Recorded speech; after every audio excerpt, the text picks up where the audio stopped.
আজই ডাউনলোড করুন আর এনজয় করুন আপনার পছন্দের শো। রানী রে, নিজের বউ হিসেবে যোগ্য সম্মান মর্যাদা দিবে। আমি রত্নাকেই চাই, আমার ওই সব কিছু চাই না।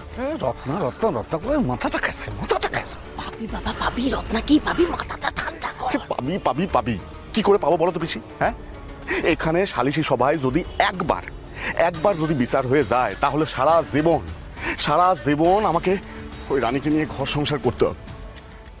রত্নাকে পাওয়ার রাস্তা তো আমার সারা জীবনের মতন বন্ধ হয়ে যাবে। হ্যাঁ, উল্টো বরং খুলে যাবে। খুলে যাবে কিভাবে? দেখ, সোম যেরকম ছেলে, ও প্রতিশোধ নেওয়ার জন্য ব্যস্ত হয়ে উঠেছে। রোজা গোয়ার ছেলে, ও কিছুতেই তোরে ছাড়বে না। এর থেকে বাঁচার একটাই উপায়, রানী রে এবারের বউ করে নিয়ে আসা। ওর নিজের বোনের বরের কোনো ক্ষতিও করতে পারবে না। রত্না রত্না রত্না রত্না রত্না করে তো মাথা খেয়েছিস। হ্যাঁ, আগে বেঁচে থাকবি, তারপরে তো রত্নারে পাবি। হ্যাঁ, এতদিন রত্নার ভূত মাথায় নিয়ে ঘুরে বেরিয়েছিস। বেঁচে না থাকলে ভূত হয়ে রত্নার ঘাড়ে চেপে ঘুরে বেড়াতে হবে। তাও ঠিক আছে বাবা, তাও ঠিক আছে, কিন্তু সারা জীবন রানীর বর হয়ে বেঁচে থাক, আমি তো রত্নাকে পাবোই না বাবা। শোন শোন শোন শোন, বাবা যেটা বলছে সেটা মেনে নে, মাথাটাকে একটু ঠান্ডা কর। কি আর আছে, মানিয়ে নে না। মানিয়েই তো নিচ্ছি। আরে বাবা, আমি রত্নাকে ছাড়া আর কাউকে মানিয়ে নিতে পারছি না পিসি। আমি রত্নাকে পাবো না, এটা পাবি পাবি পাবি পাবি, তুই রত্নারেই পাবি। তুই দেখেছিস তোর বাবা কেমন কোমর বেঁধে আসরে নেমেছে? হ্যাঁ, দেখলি না? তোর মারে দিয়ে সালিশি সভা করাতে রাজি করে দিলাম। এবার মাথা ঠান্ডা রেখে একের পর এক সাল দিতে হবে। সাল? সাল সাল। এই তোমরা কি সালার কথা পরিষ্কার করে আগে আমাকে বলো তো, তারপর আমি এখান থেকে যাবো। বলো আগে। তোরে রানী রে বউ করে নিজের বাড়িতে নিয়ে যেতে হবে। তুই সালিশি সভায় প্রমাণ দিবি তুই ওই রানী রে নিজের বউ হিসেবে যোগ্য সম্মান মর্যাদা দিবি। তারপর কয়েকদিন সংসার নিয়ে খেলা খেলবি, ছেলে খেলা, পর্ব। তারপরে হঠাৎ করে একদিন রানী হারিয়ে যাবে, তাকে খুঁজে পাওয়া যাবে না। হারিয়ে যাবে? হ্যাঁ। খুঁজে পাওয়া যাবে না? কেন? কোথায় যাবে রানী? এই জগতে কত লোক হঠাৎ করে হারিয়ে যায়, তাদের আর খুঁজে পাওয়া যায় না মোটেই। আর যারা বেঁচে থাকে না তাদের তো আর মোটেই খুঁজে পাওয়া যায় না। ওই যেমন ধর ওই সোমের মার যে পরপুরুষের সঙ্গে পালিয়ে গেছিল, তারা কোনোদিন খুঁজে পাওয়া গেছে? পাওয়া যায়নি। তেমনি রানীরেও একদিন খুঁজে পাওয়া যাবে না। আমরা মিলে তারা বলবো, গ্রামের লোকরে বলবো যে রানী পরপুরুষের সঙ্গে পালিয়ে গেছে।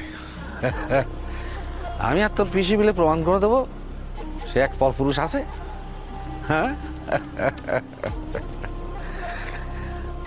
আর তোর পিসি তো পরপুরুষ আনা সিদ্ধ অস্ত, সে ঠিকই খুঁজে বার করবে এক পরপুরুষ। গর্ব গর্ব গর্ব সব করে। তাড়াতাড়ি চুপ করে, এত ভ্যানতারা না করে পরিষ্কার করে বলো। আর তাছাড়া না না না না না, দাঁড়াও, বলছি বউ পালাবে আমার। হ্যাঁ, এই ভুবনপুরে ছোট সাহেবের বউ পালিয়ে যাবে, তাহলে মান সম্মান কার যাবে? হ্যাঁ, তখন যে ক্ষতি হবে তার কি হবে? হ্যাঁ, ক্ষতিপূরণ হবে, ক্ষতিপূরণ হবে। এক বোন ক্ষতি করেছে, অন্য বোন সে ক্ষতি মিটিয়ে দেবে। সোম তখন ভাবতে হবে রত্নাকে তোর কাছে ফিরিয়ে দিতে। বুঝেছিস? বুঝতে পারলি বাবা? সোনা মানি মা, বলছি বাবারা তো এসে গেছে, এবার আমি যাই। এখানে আমার আর একটুও ভালো লাগছে না। আমি জানি পলাশ, কিন্তু আজকে তোকে তো এখানে থাকতেই হবে বাবা। মা, তুমি আজ রানীকে এনে সালিশি সভায় দাঁড় করিয়েছো। এখানে সবাই ওকে কোন ঠাসা করবে, সবাই ওর দিকে আঙুল তুলবে, ওকে কাঠগড়ায় দাঁড় করাবে। আর এসব আমি দাঁড়িয়ে দাঁড়িয়ে মেনে নিতে পারবো না মা। রানীর গায়ে আমি আজকে এতটুকুও আঁচ লাগতে দেব না বাবা। তুই বিশ্বাস কর, আমি যা করেছি দুই পরিবারের মঙ্গলের কথা ভেবে করেছি। তুই ধরে নে না বাবা, আজকে এখানে একটা ধর্মযুদ্ধ হবে, যেখানে সত্যের পক্ষে দাঁড়িয়ে তোর মা তার নিজের সন্তানদের বিরুদ্ধে, পরিজনদের বিরুদ্ধে লড়াই করবে। তার এই লড়াইয়ে তুই পাশে থাকবি না বাবা?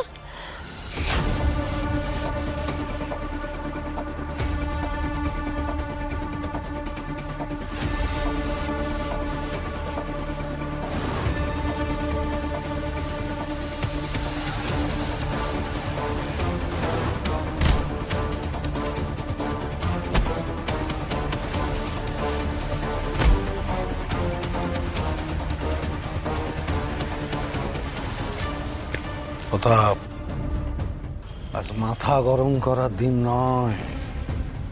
মাথা শান্ত করতে হবে বাবা, শান্ত করতে হবে না, সব বানচাল হয়ে যাবে। আজকে হাতের লড়াই না, আজকে মাথার লড়াই। আজ তোরে প্রমাণ দিতে হবে তুই শুধুমাত্র এ ভুবনপুরের ছোট সাহেব না, তুই ভুবনপুরের হাবি রায় সাহেব। হাবি রায় সাহেব।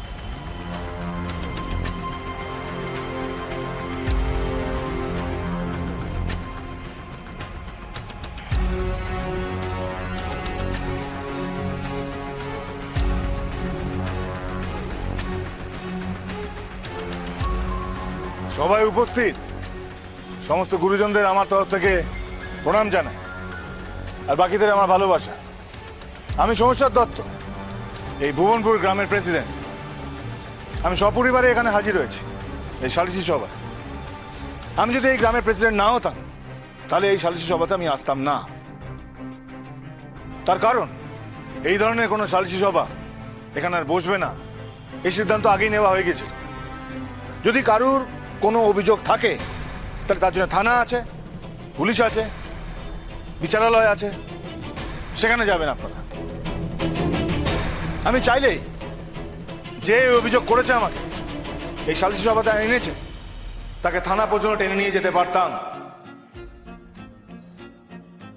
কিন্তু এই ভুবনপুরের প্রেসিডেন্ট হওয়ার দরুন আমার প্রত্যেকের প্রতি একটা দায়বদ্ধতা আছে।